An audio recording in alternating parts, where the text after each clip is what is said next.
Welcome back to the channel. Let's look back at some more cheating stories. First up is the boyfriend sexting while his girlfriend is pregnant. This is about a male 27 sexting while female 30 is 9 months pregnant. It is written from the female's perspective. Okay. 2 days after New Year, I got a message from an unknown number. They told me that my boyfriend of 4 years, whom I have an 8-month-old baby with, has been cheating on me. First, I didn't believe it. But when I confronted him, I understood he had done something. Turns out he has been sending snaps to girls he knew prior to our relationship, asking for nudes and described what he wanted to do to them sexually. I'm 30 years old.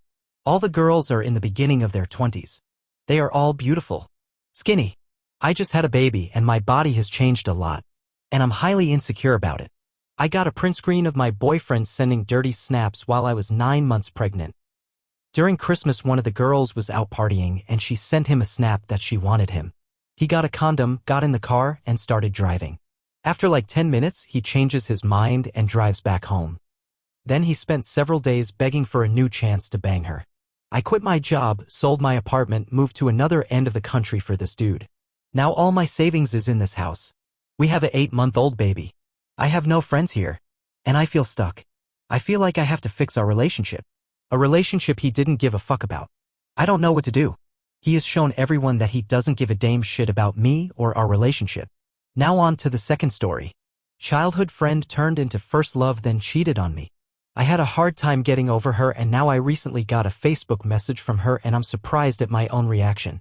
I met Julie when we were both 8 years old. We initially went on a lot of play dates and to each other's birthday parties because our moms and subsequently our dads got along really well.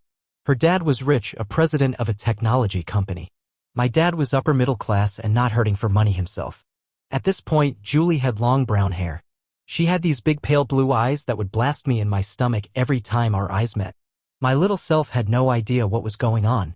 In middle school, we were both goth/emo kids and outcasts, R.I.P. Ian Curtis.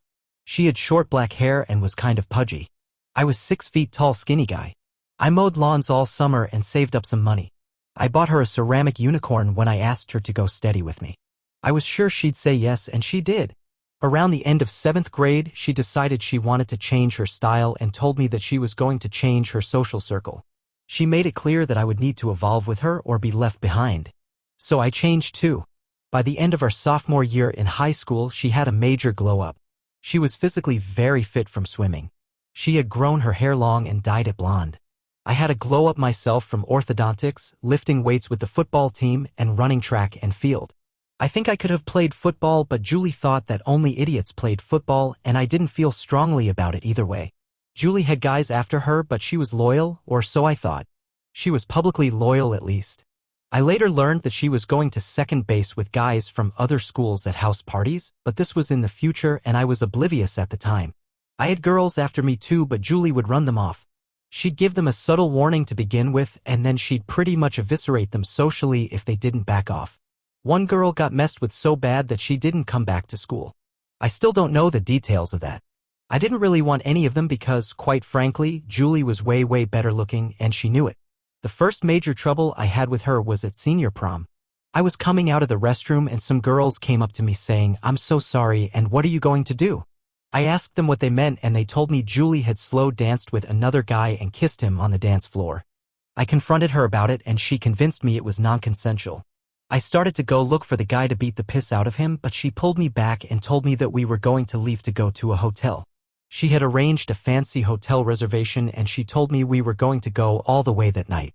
We did. I can verify that she was a virgin when we did it, and so was I. We graduated and went to the same college. I majored in computer science and she majored in art history. I would make fun of her for it. I won a lottery to get a sought-after dorm room. It was a little bigger than a normal dorm room, but what made it so sought after was that it had its own small private bathroom. Julie, of course, lived in a fancy condo very near campus. She insisted on buying brand new hardwood furniture for my room. She got me a fancy desk chair that was surplus from her dad's office, Herman Miller. Damn, I missed that chair. She had always bought clothes for me even though I told her not to. I bought her little gifts too. 3rd year in college, I was studying in the library. I got a call from a friend telling me that he was sorry that Julie and I had broken up and asked me if I wanted to come to a party and that there'd be girls there. I was like, whoa, what the F are you talking about? He told me he saw Julie with some guy at a party making out heavily, second base, remember, and that she pulled him out of the party to her car. My friend asked Julie what about Opie and she told him we were broken up. We hung up and I took a chance and went to Julie's condo to get to the bottom of it all. I had a key. I went in and loud music was playing. I went back to the bedroom and there they were. The thing that still sticks with me to this day was the fact that she had his shirt over his head and her lipstick was smeared on his chest. I yelled WTF? And she stared up at me with a goofy look on her dumb drunken face. I grabbed the nearest breakable thing which turned out to be the ceramic unicorn I got her and I whipped it at her makeup table, smashing it. I yelled, "Fuck you, Julie, we're done," and stormed out of there with her calling after me. The next day she called and was apologetic but explained that she wanted to tell me that we were on a break and it's okay. I didn't know what on a break meant and I thought it meant the same thing as broken up, so I was like, no SHT, we're on a break, and hung up on her.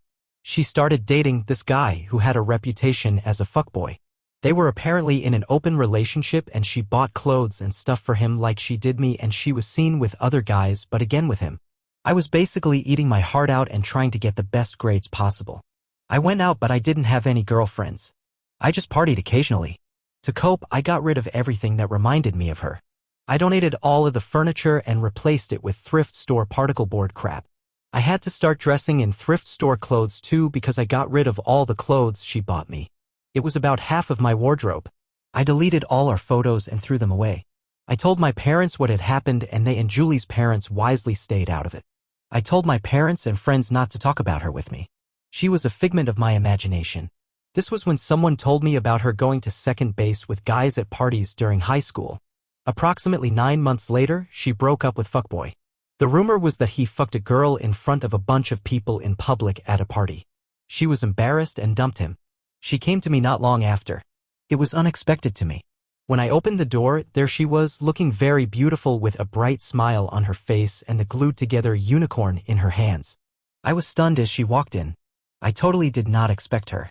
She asked if I had gotten robbed. All of the stuff she bought me was gone. I told her that if she wanted the furniture, she better go to Goodwill and get it quick. She looked hurt. She showed me the unicorn like it was a metaphor for a repaired relationship. I told her it looked like shit and we were broken up. She explained what on a break meant. I told her idgaff, we're broken up. She started crying but I told her to leave. She would then show up at my classes and try to convince me that we were soulmates who were destined to be together. I told her that soulmates don't fuck other dudes. She told our mutual friends and they started pressuring me to get back with her because she's inconsolable. She sent me notes and letters. Trash. She sent me flowers and candy like I was some insulted 1950s housewife. Trash. Just being around her hurt me physically, so I transferred out at the end of the semester, ghosting her. I probably should have made other arrangements because I had to go to school for 2 more years because a bunch of credits didn't transfer. At the new school, I was signed up for a bunch of classes I already took and ended up barely passing them because I was in my bed all the time. My roommate, not a friend at the time, just assigned to the same dorm room, got annoyed that I was always there and a little worried at my attitude, so he called the campus police on me. I didn't get in trouble, but I did have to go see a counselor who told me I was having a major depressive episode and PTSD and that Julie had some kind of personality disorder or was a sociopath who had groomed me and manipulated me into dependence on her. I don't know if that's all true, but the Zoloft sure helped. I heard that Julie came looking for me at my parents' home. She kept asking them where I was and if she could contact me. They kept telling her no, but she got more and more belligerent and hysterical with them until Julie's parents told her to stop or they would institutionalize her. I graduated, got a job. Got transferred to Singapore where I met my now wife. That's a whole other story. I was a passport bro before there were passport brothers apparently. I was 35 when we got married and she was 26. We moved back to the USA and had 3 kids. We're doing great. Fast forward to yesterday.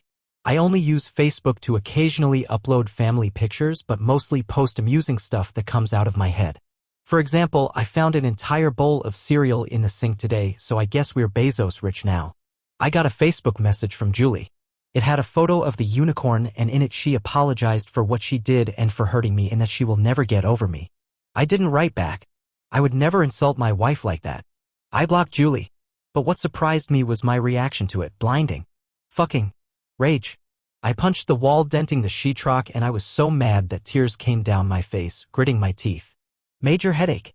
I swear, if Julie were there in front of me, I would have curb-stomped her into the death penalty. I'm not a violent guy. I really am not. I lied to my wife and told her I had to work late, and I went on a long, vigorous walk downtown to get my mind off of it. I couldn't go home like this. Later, I am calm and feel nothing, but my reaction puzzles me.